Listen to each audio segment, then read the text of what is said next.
Welcome back, everybody, to the XBA. We've got a really good episode here for you guys today. We've got the SoCal Supernovas and the Pittsburgh Paladins kicking us off. And if you guys stick around till the very end, we've got trade propositions to talk about. So we'll get a standings update, we'll get trade props. You guys can fill that out in the Google Forms. I'm not going to link that quite yet. I'm going to link that in the comment section and in the description and in the live chat as soon as this video is over. So stick around till the very end, or if you want to wait till, the next day, if you can't watch this whole entire video, I understand. But we're going to talk about standings, we're going to talk about trade props, we're going to talk about why these trades make sense for certain teams, and we'll see what's going to happen here down the road because you guys have the voting power to get this thing done. SoCal and Pittsburgh, though, they're hanging in there in their respective playoff races. D'Angelo Russell doing his best to make sure SoCal stays in the playoff race in the Western Conference in order to acquire a very good player at the trade deadline, or the trade day, I guess you'd say, to get a nice player so that they can move on, so that they can continue that Western Conference playoff push. Pittsburgh, on the other hand, they just want to acquire a guy that's going to help them push to being one of the top seeds in the Eastern Conference.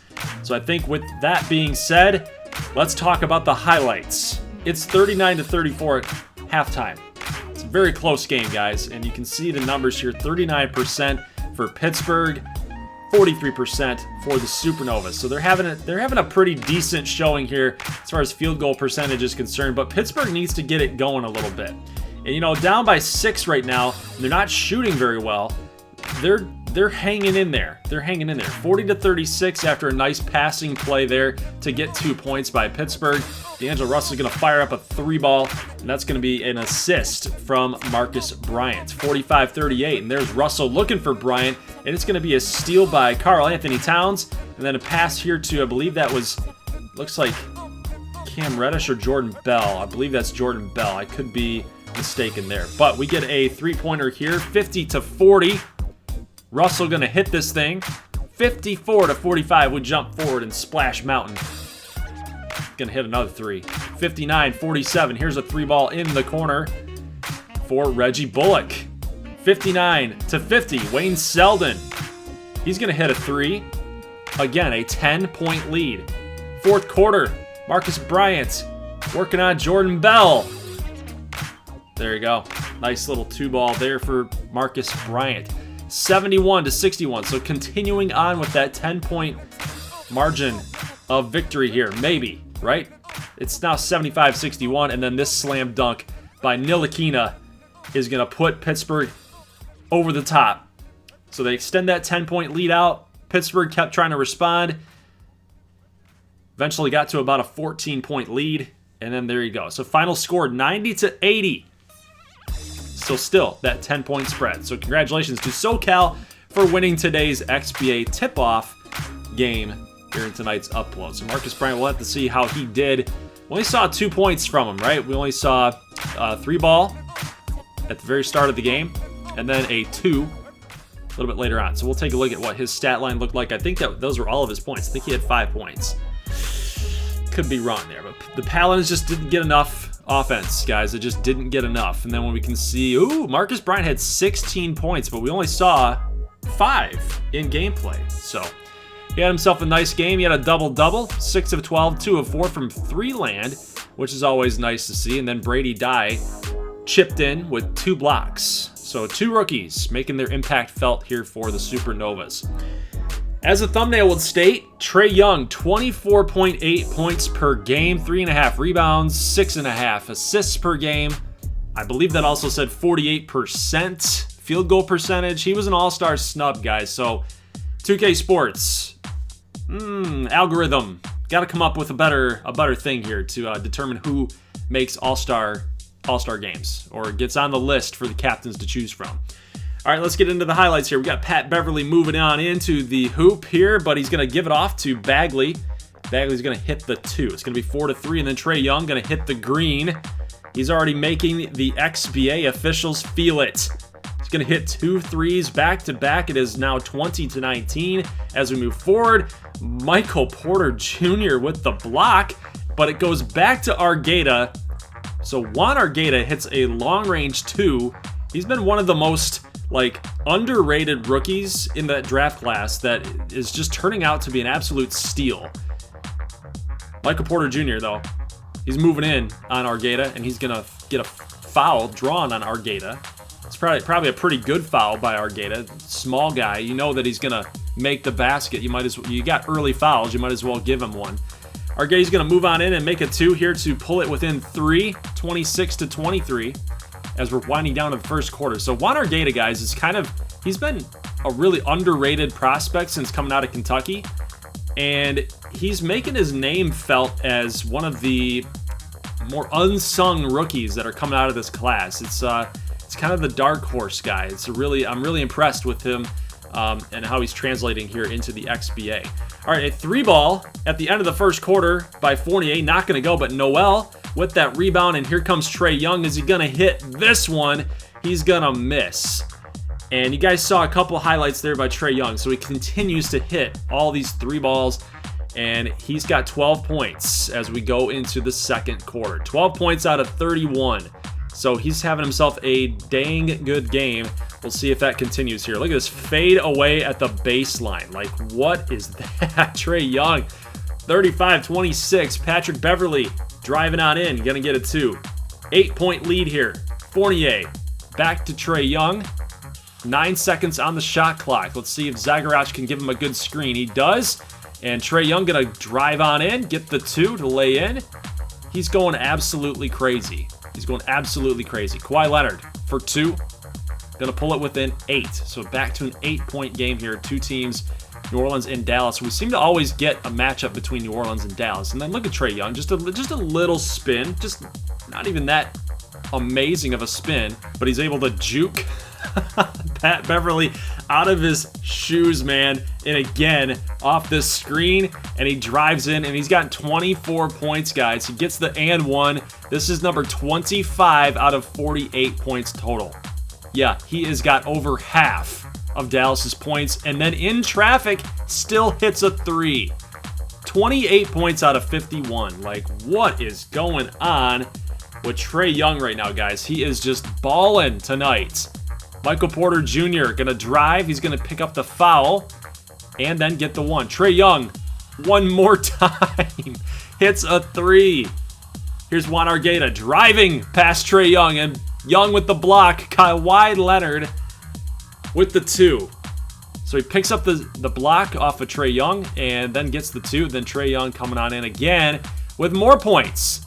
We got a 60-44 game after Juan Argueta is going to hit this 3. Let's see if Trae Young can maybe hit a half-court shot. What do you think here? With that takeover badge, nope, not going to happen. So halftime is concluded. It is a 16-point game in favor of the Dallas Barons. They're shooting 60%. They got 60 points on 60% from the field, and it's mainly because of Trae Young. Like, he has been unstoppable, and then when he knows he can't get a shot off, he shoots it down low for Michael Porter Jr., and then he kicks it back outside to Jaren Jackson for 3. Late third quarter, 72-50. Dante Exum for 3. He's got it. It's a good pass from Pat Beverley. 79-64. Argueta for 2. He's going to drill this one. All right, so it is now a 13-point lead. Dallas letting the lead slip away a little bit. Nerlens Noel, nice rebound, but Bagley's going to get this miss from Noel, and out comes Musa and the Neptunes. Kyle Anderson driving in, and Kabengele is not stopping. He's not quitting in a 13-point lead. His team's got that lead, but he's still playing hard. Dallas gets the rebound here, and out they come. Michael Porter Jr. is driving. He's going to try to spin, and then Scotty Lewis going to miss. Porter Jr., more effort plays here by Dallas. They're not quitting, guys. 81-66 now. It is a blowout. A 15-point lead at the end of the third quarter, and Juan Argueta is going to drive on Nerlens Noel. He gets the shot off, and he makes it. And, you know, in a 13-point game, nobody's really celebrating, but that's a pretty dang good shot by Mr. Juan Argueta. And I gotta admit, I was wrong. I was wrong about Juan Argueta. I thought he was gonna be terrible at the pro level. He just didn't do a whole lot in the NCAA March Madness tournament. last season for Kentucky. We only saw him in one game, getting beat by Illinois. But, you know, he's shown out. He has shown out as a rookie here in his first year in pro-level basketball. All right, Terrence Ross is going to get to the line here after getting the foul. It is now a 5-point game. So after all of that, it's a 5-point game. Now move it to another 5-point game as Kawhi Leonard gets a slam dunk. Move a little bit further here to the last minute of the basketball game here, and Patrick Beverley going to fire a three. Kawhi Leonard with the rebound. He gets the and one. To pull it possibly within two. He's going to miss. Kawhi Leonard misses the free throw, and now out come Dallas. Scotty Lewis is going to get the two. It's 92-87. So again, a 5-point lead. Kawhi gets 2 more points to pull it within 3. Trae Young pass off here to Scotty Lewis, and he knew it before he even let it go, man. He knew that he had it. 95-89. New Orleans. Got to get something going here, man. You got to hit a 3. What do you say, Kawhi? What do you say? Nope, he's going to check it down here to Marvin Bagley. And that's going to be good for 2. Dallas will get to the line and hit 2 free throws, and now New Orleans is going to try to still match those free throws. They do. It's going to be 98-93 as Trae Young misses. He misses a free throw. That's unreal. So Dallas got to play some good defense, but they're going to let Terrence Ross wide open in the corner. He's only going to get 2. It's a 3-point game. They have to foul. Trae Young hits the first to put it up to 4. Put the lead up to 4. He's going to miss yet again another free throw. Another free throw. So 95-99. You got to hit a 3 ball. Kawhi Leonard for 3. He made that. He made that. They're now down by 1. So they're going to foul Trae Young. He makes the first. Down by 2. Young has to make this. He will. He'll hit the green. All right, so New Orleans got to get a shot off here. It got to be a 3-pointer. It has to be. It's 5 seconds. Setting up a play here. Beverly going to take this. Really not a good shot selection, man. Not a good shot selection. I would have been trying to kick it around just a little bit more. Maybe 1 or 2 more passes, probably all you could have gotten. And that's the game. So 101-98 is your final score. Dallas and New Orleans yet again play another close one. And like I said, we always seem to get these two teams that play against each other. It's always an entertaining matchup, to say the least, though. But Dallas is going to take this one, and New Orleans falls yet again in a gameplay. Every time we see New Orleans, they just never do much. They never do much. But 40. Let's see. Let's zoom in here. It is 45 points for Trae Young. Porter Jr. had himself a game. Just 3 rebounds shy of getting that double-double, but he went 9 of 15 for 24 points. Lewis and Jackson Jr., both double digits in points as well, so really good output here by Dallas. When you can get that kind of point production out of those guys, you're probably going to get the W. 34 points for Kawhi, Bagley for 20, and Argeta with 13. So the rookie continues, like we talked about, he continues to strut his stuff. So unfortunately, a good performance by New Orleans, but they just couldn't pull off the W on the road. All right, here we go at the Raleigh Center. Carolina Fly Guys hosting the Seattle Martians. We got some big names here. LeBron James, Cole Anthony, Carmelo Anthony, Kristaps Porzingis, Reggie Jackson, Andre Drummond, DeAndre Jordan. Got a lot of star power in tonight's game here at the Raleigh Center. Let's see what LeBron James is going to be able to do against these Seattle Martians. I don't expect him to be able to drive too much in today's game. I mean, obviously it's LeBron James.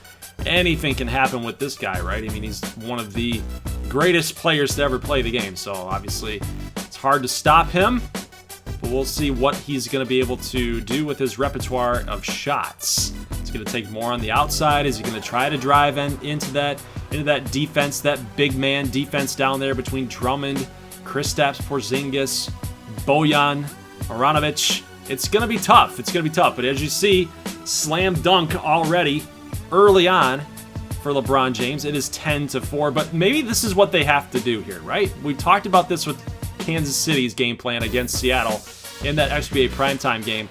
You want to get Seattle on their missed shots. You want to get them into a fast break situation. That's good. We're going to see a lot of that here for Carolina in this game. A lot of fast break, opportunities to, you know, stretch the floor and get down there quickly. I mean, look at this. A lot of cuts, you know, a lot of inside moves there.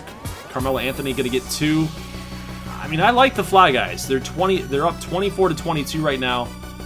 And you got to think that that game plan is going to be something they continue to go back to in tonight's game. So let's get back into the action here. We got Gallinari shooting up a 3. He's going to drill this one. They're going to need some outside shot. They're going to need some outside presence here against Seattle if they're going to want to take them down. Vince Carter up top on LeBron James. Who would have thought that that was ever going to be a matchup we would ever talk about? The old man Vince Carter. Here's a shot in the corner by Gallinari. He's going to hit the 3. It is now a close game, 31-29. Kristaps somehow going to get the shot off from DeAndre Jordan. And then Tyreek Evans going to miss. DeAndre Jordan, rebound, and then a block by Andre Drummond. Out come the Martians. And Eric Gordon for 3. He's going to drill it thanks to the assist by James Tashi, the Memphis product, the rookie from last year's March Madness. 43-41, and this is what we're talking about. Fast break. Fast break opportunities, and Scott is going to get to the line thanks to Darren Collison's foul, and he's going to miss the first one, and he's got to make the second, man. Come on, buddy. Come on, make the second. He's going to miss this one. So Marjanovic going to get that rebound. Out come the Martians here, trying to extend that lead out from a 2-pointer to, hopefully, if you're a Martians fan, to 5. Hit a 3-ball, right? Kristaps on Carmelo. Here's Collison for 3. Yep, there you go. There's your 3-ball. He's going to get the green. It's now 46-41. 4 seconds left to go here for the Fly Guys. Got to get a shot off, and that's going to be no good. Half-court shot. Odds are never in your favor to make that. So 5-point lead going into halftime, and that's not really what I expected. I thought Carolina was going to look to do some damage here against Seattle. Not really an offensive-laden team, you know. They're more defensive, kind of like that grit and grind type of team. But they're really showing up today. Porzingis going to hit a 3. It's now 55-50 as Kennard hits this 3. But Carolina's not done. Carolina is definitely not done. LeBron James going to drive in, and Drummond with the block.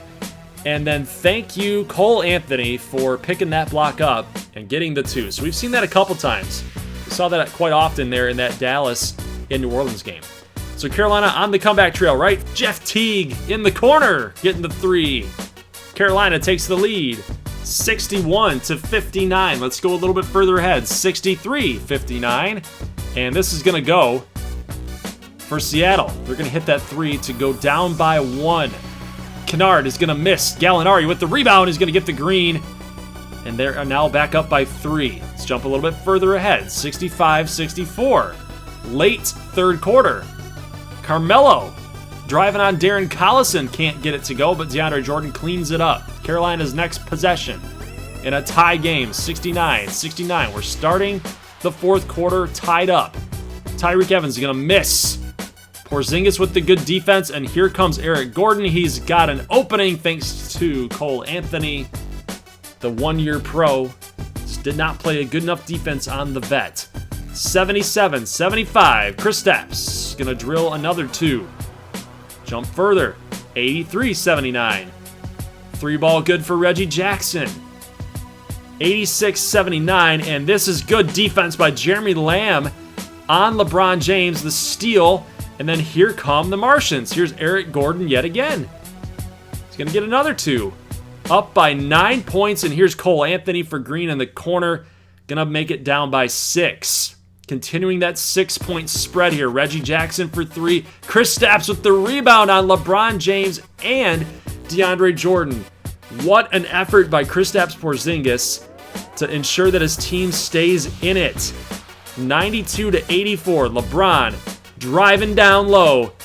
Again, the block. We talked about it. We talked about it at the very beginning of this game, guys. LeBron James, other than that dunk early, he has not been able to get down low, guys, against that stiff and big man defense down there. Gallinari in the corner, going to drill a 3. Let's get him back. No, it was a 2. It was a 2. Wow, it was a long-range 2. 92-86. So it pulls him within 6. Porzingis on Gallinari is going to miss. Drummond. Oh, Drummond He got the rebound, but James is going to steal it away. And then what a play by Jeremy Lamb. What a play by Jeremy Lamb to block this alley-oop attempt, but Cole Anthony picks it up. He picks up the own block, gets fouled by Jeremy Lamb, and now he gets to the line. What a crazy last couple seconds there on that particular play. He's going to drill both of his free throws to get it to a 4-point game. Eric Gordon going to drive down low. He's going to get it off the glass. Got a 6-point game again. Pass to DeAndre Jordan. Now that's a good read by LeBron James. He hasn't been able to get down there, so he dishes it off to his teammate to get the easy 2. Still a 6-point game, and LeBron James gets called for the backcourt violation. He stepped on the line, and it's going to give Seattle the ball, and they have to foul, and then they're going to hit both of their free throws. 98-90. Anthony with the spin. Can he get a shot off? He's going to get this pass off to Luke Kennard. Back out to James. James with pressure is going to miss. And guys, that is going to do it. That is going to do it for tonight's game against Carolina and Seattle. Seattle gets a grindy victory. It really seemed like in the early going that Carolina was going to take care of business here at home. But again, the defense for Carolina is lacking. They need to find a way to either tidy up on defense, look for a trading partner, or something, because they can't keep doing this. They can't keep doing this, especially in a playoff race. You know, teams are really going to start to scheme against your weakness here on defense, especially in the interior. Like, yeah, you've got DeAndre freaking Jordan. Like, you should be able to be locking down on defense down low, but anywhere else, like the guard play, the forward play, other than DeAndre Jordan, they don't have a lot of defensive-minded players. I mean, LeBron James is good defensively. He's good everywhere, right? But you need a little more help. So Carolina, they're going to have to find an answer defensively if they want to keep themselves into this playoff race.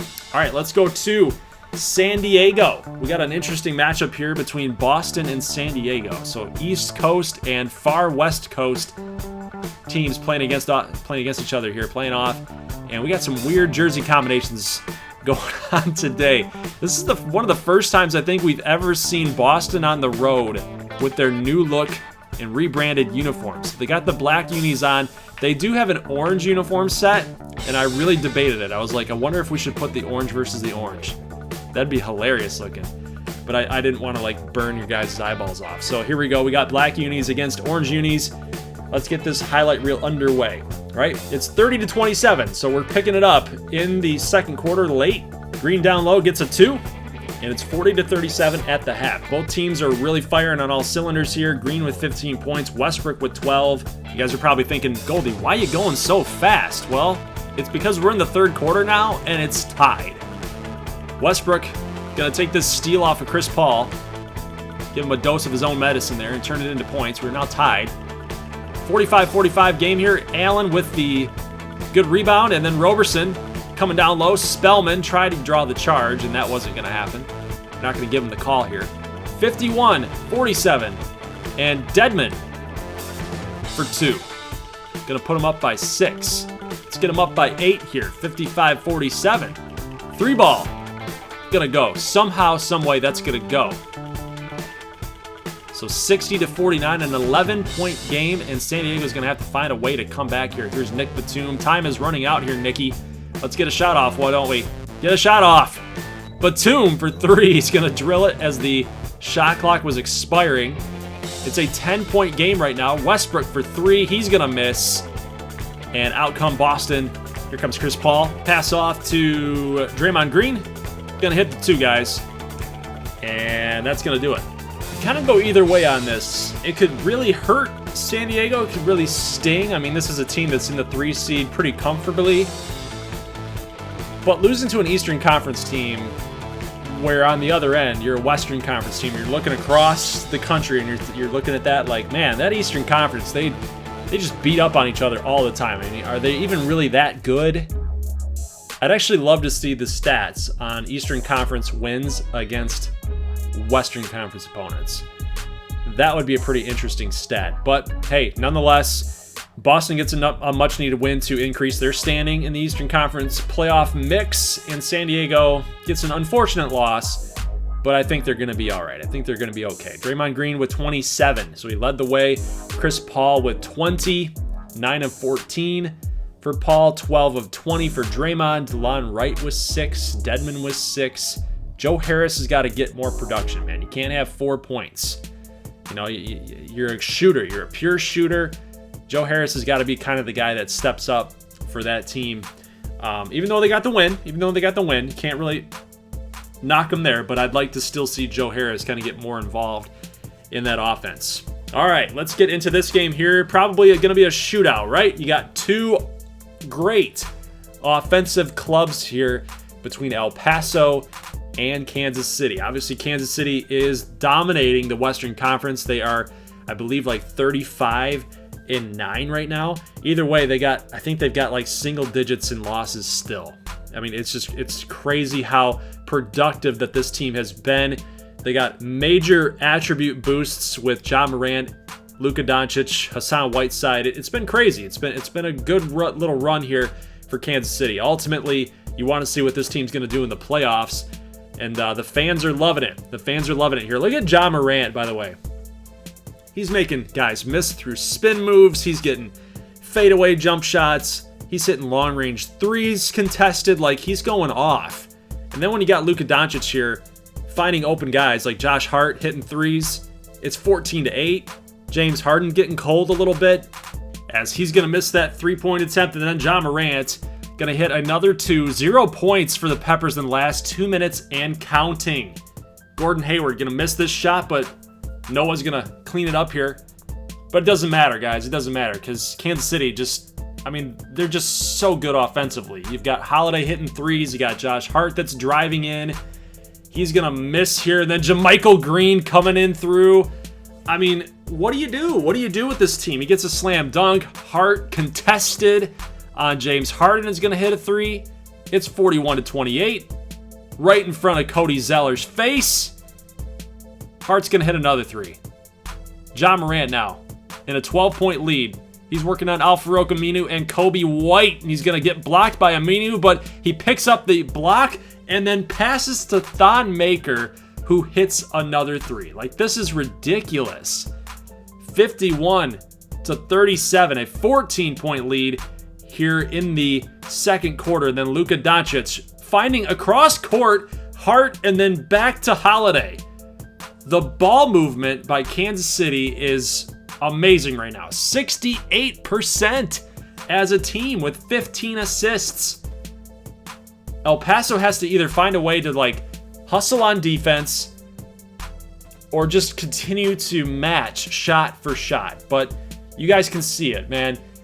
They know where to go with the ball. They just know where to go with the ball. They know where every one of their teammates is going to be at, and they trust each other. They trust each other's going to make shots. They have enough confidence to just hit wide open shots like that and just take it. I guess when you're up by this much, you can do that kind of stuff. You have the luxury to do that kind of stuff, right? This Kansas City team is something else, guys. 101-75 is your final score. They played lockdown defense as well. El Paso should be a team that's going to at least score upper 80s to mid 90s every single night. Now, obviously, it's kind of a tough thing. It's a tall task when you're missing DeAndre Ayton. He's yet again hurt. So I don't know, man. I don't know how you solve this Kansas City team. I think it's just their year. I think it's their year, and everybody else is just kind of in their way. They're going to steamroll right through you. There might be a surprise here in the Western Conference in the playoffs. You never know. Anything can happen. But they held James Harden at 19 points. 9 of 20 shooting. Hayward with 15. They didn't get enough production from anybody else. This team's insane. I'd love to know what your guys' thoughts are about Kansas City. What do you think El Paso needs at the trade deadline? I'm just going to reveal that right now. I don't actually have a trade up on the board yet for El Paso, but I might do one off screen that might help them out. But I think they need a big man. You let me know in the comments section, and maybe we can find a trade partner for the El Paso Peppers. All right, so next and last game that we've got here tonight is going to be Philly and Columbus. So two Eastern Conference teams. Philly at the top of the Eastern Conference with Pittsburgh, Jacksonville, you name it. They're up there. They're kind of hanging in there. And then Columbus. You got Columbus, who is trying to work their way into that playoff mix, right? And we'll take a look at the standings here at the very end of this video. But Malik Jones is having one heck of a rookie season, guys. You saw the numbers. You saw the numbers. You saw some of these moves he's making, shots he's making, dunks he's making. Tyler Hero gonna pull off another dunk here. Try to challenge Malik Jones's dunks. I don't think Tyler Hero can. I think it's all Malik Jones in today's game here, guys. We got another block, another guy picking up his own block, and then making it, just turning around and making it. It's 21-14, guys, and here come the Bruisers. Saric is going to hit this one before the first quarter ends. It's 23-14, guys. And what to say about Malik Jones? Like, we were just talking about him a little bit here while the game was happening. But he's having himself a heck of a season so far in his rookie year. He has been the major reason why Philadelphia is where they're at. Isaiah Stewart going to get a block. Here comes Will Barton. And he's going to get a dunk right in the face of that Philly defense. Patrick Patterson backing down Saric, and there's Isaiah Stewart for three to tie it up. 25-23, Malik for three. Gonna drill it.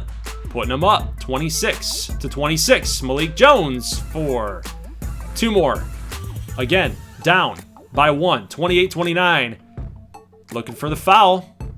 Montrezl Harrell looking for the foul. Didn't happen. Malik Jones driving on Harrell, and then he passes it to De'Aaron Fox in midair, and Fox hits it. 35-34, Malik Jones with the what? Oh my God, and then he got the smile going, man. He's got that swagger. He is turning around Philadelphia basketball, guys, and everybody loves him. He's been one of the fan favorites ever since he got drafted. He's going to take over the XBA. Like, this guy is going to be something special for years to come, man, and he's been the one rookie. He's been the one rookie that I can see outside of, like, Juan Argueta, Malik Jones, Sobchak, you could throw in Sobchak, but he's on a team that's really struggling right now. Malachi Hendricks. Between those guys and Apollo St. Patrick, those have been the most, like, outstanding rookies. The rookies that you kind of look at and you're like, whoa, these guys are going to be something here in this league. You saw his numbers. You saw him make some more moves after missing his own shots. He gets his own rebounds. He puts them up, gets them in. There's Kelly Oubre Jr. hitting another three. I mean, how do you stop him, guys? How do you stop Philly? They're looking hot right now against Columbus. 59-53. Will Barton putting the team on his back. Says, we got to come back, boys. Going to get him down by 4. 20 points for Malik. And double digits now for Will Barton. And this is going to be a missed shot by Philly. Out comes Columbus. They got to get something going here. Zion. We haven't heard much from him today. He hits a 3.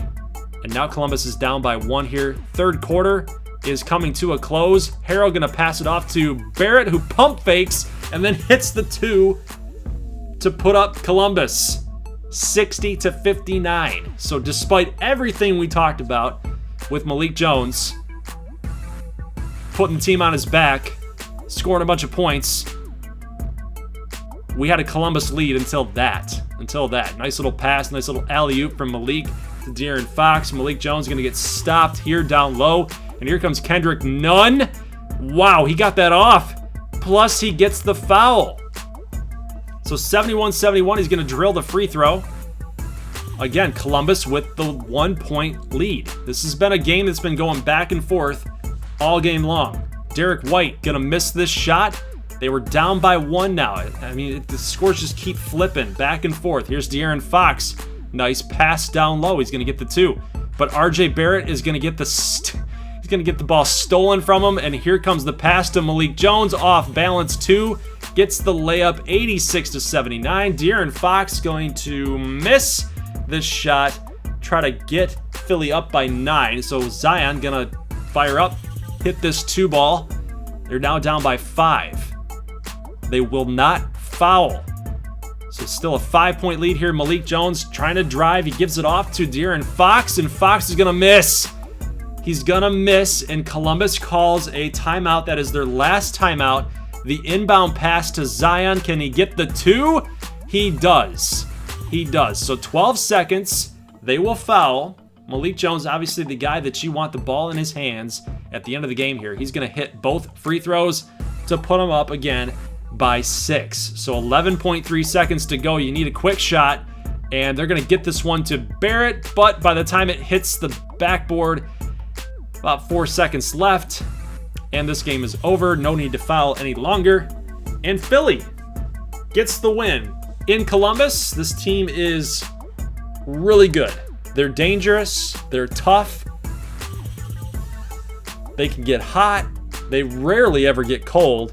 This is one of the best teams in the XBA, thanks to De'Aaron Fox and Malik Jones. That 1-2 guard situation there is really, really tough. Columbus, they're still a young team. They're still a young team. They're starting to get better. I mean, it's obvious. They're in the playoff mix. They were not last season. They're a young team with Kendrick Nunn, Zion, RJ Barrett, Tyler Hero. It's a good team. It's a good team. They're young. They'll be just fine. They'll be just fine. But are they ready quite yet? You could argue that they are. You could argue that they are ready. I mean, they took Philly to the wire. They took Philly down to the wire. So Malik Jones had himself an amazing game yet again with 27 points tonight. Definitely was a driving factor for the Bruisers. They're going to be another tough team in that Eastern Conference. We'll just see how they do in the playoffs. I don't think that they're going to get on some huge cold streak or they miss. I don't even think they're capable of that. All right, guys, let me know what you think about the games in the comment section below. Let's talk about the trade propositions. So they're up on the screen. You see the Google form. Guys, make sure you go check out the Google form. I'm linking it right now into the live chat in this premiere, as well as down below in the description of the video and in a pinned comment made by me. So take a look and see where I'm at in the comment section. It's a pinned comment, should be the very first comment. You guys click on that link, it'll take you to the Google form, and you guys get to vote either a yes or a no. You're the competitive balance committee. So yet again, you guys have another say in the going-ons of this dynasty, of this franchise, of this series, however you want to, whatever you want to call it. But you guys have a say in how this whole thing goes down. Keep in mind, with great power comes great responsibility. So I want you guys to be able to get into this and look at these trade offers and say, is it fair or is it not fair? And is it fair for both teams involved? Take your biases out of it. Take your biases out of the whole equation. Doesn't matter who you're rooting for, but is the trade fair on paper, and does it make sense via the rosters that are on each team? You know, does it fill gaps? Does it fill holes? Does it get a team younger? Does it help them in the future? That kind of thing. So if guys want to check out Jaden's rosters that he created based on XBA rosters, is an Excel file that is also linked in the Google Forms for the voting.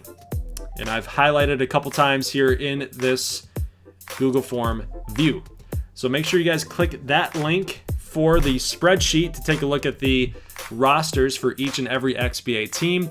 You guys can go there, kind of look at it and say, hey, does this team actually need this trade to go through? Do they need this? Would this get them better? Would this help them? So the choice is yours. Vote yes or no. Let us know. And it needs a 60% approval rating before it goes through. So with that being said, let's talk a little bit about the trade propositions that you guys will find yourselves probably asking.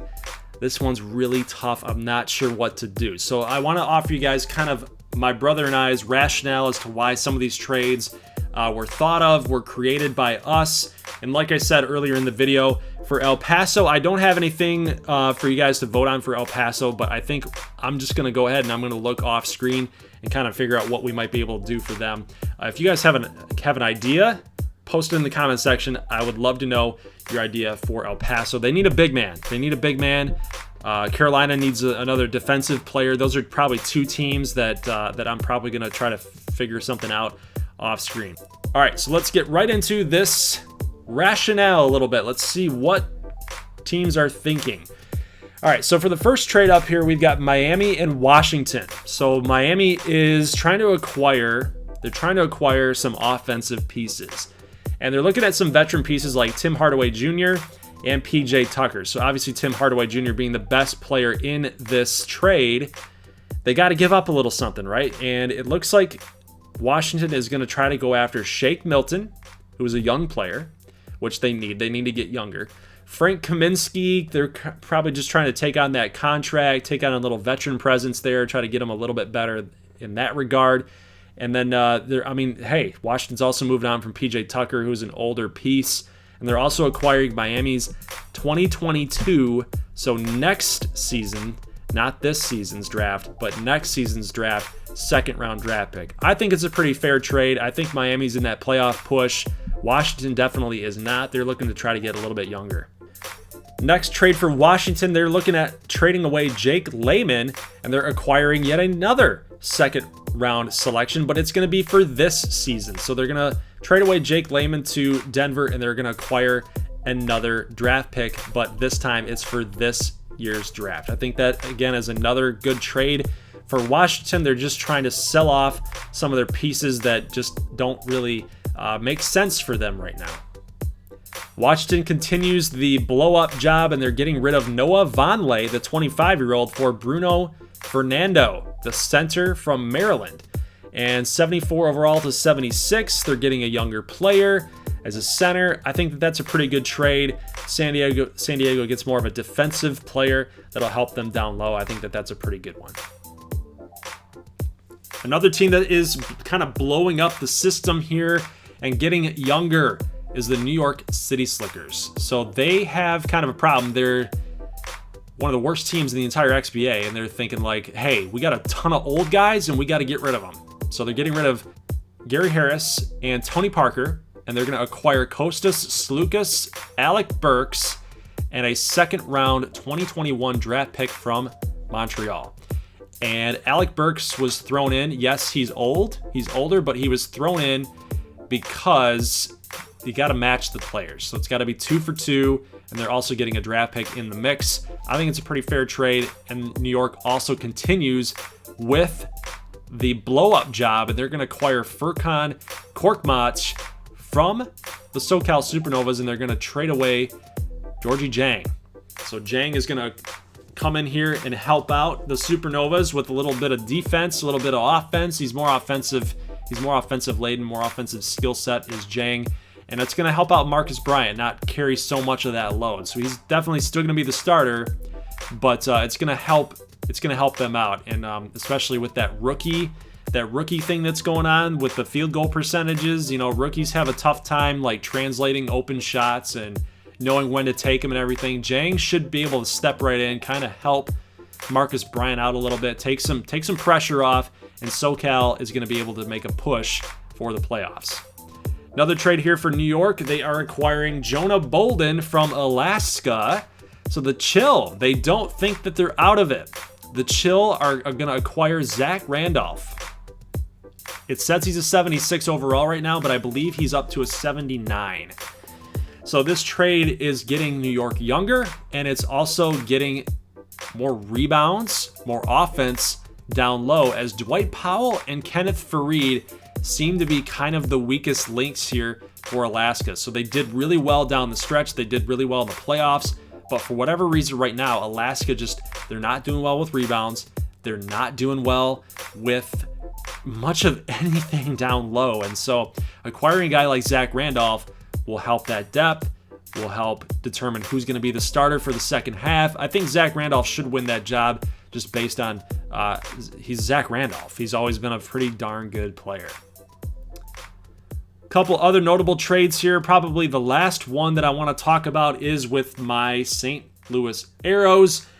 And this one, I don't know where this one stands with the community. I hope this one goes through because I think it's fair for for all three teams involved. And when we look at it, it looks pretty confusing. So allow me to explain.